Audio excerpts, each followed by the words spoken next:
Hi there, I'm Chris Venn from Legacy. Welcome to Marketing Mondays.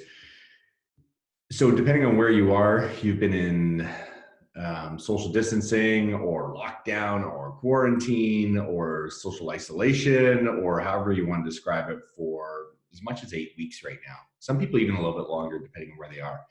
And there's um, there's pros and cons to this, right? It's like, and it can be very tempting to stay focused only on the positive. It's like, oh, it's great. I get more time with my family, or all these things I wanted to learn before, or the freedom to, space to catch up on Netflix, like whatever it is. So we tend to look for the positive.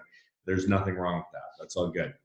But what I also want to say is on probably a more serious note in terms of where you're at personally, but also in what's happening with your marketing, is that you also need to acknowledge when it's not all positive.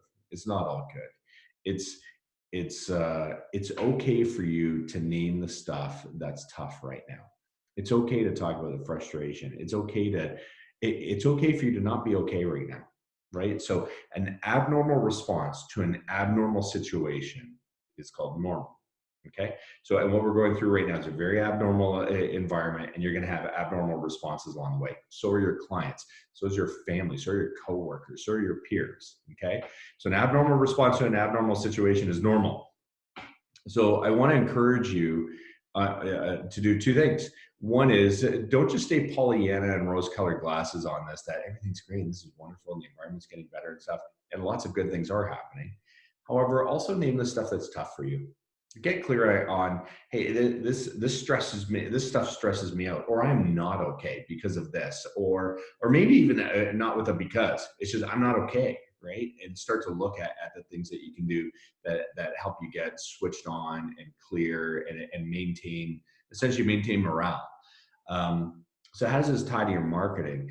Is if you're only sending good messages to your clients and potential clients right now, there's a chance they're not believing you. They might be, but there's a chance that they're not. It's like people believe what's real. You should be authentic with stuff, and you can name the things where you're struggling. And I'm not saying name your weaknesses to your market, not at all. But you can say things. Look, if you're like us, or if you're like our family, if your family's like our family, you may be experiencing things like this. You also may be experiencing these tough things and these good things. Name them both. It's more believable. It's more powerful. It also brings more professional intimacy into the equation. It's if you try and run with just the positive, it's one is that's not the truth. There is a bunch of negative going on, and the truth always shows itself. And people believe the truth a little bit better than they believe that it's all going to be great. Okay, so something to think about this week as you think about messages and how you're communicating with people. So bring it real to them. They need it from you. Have a great week.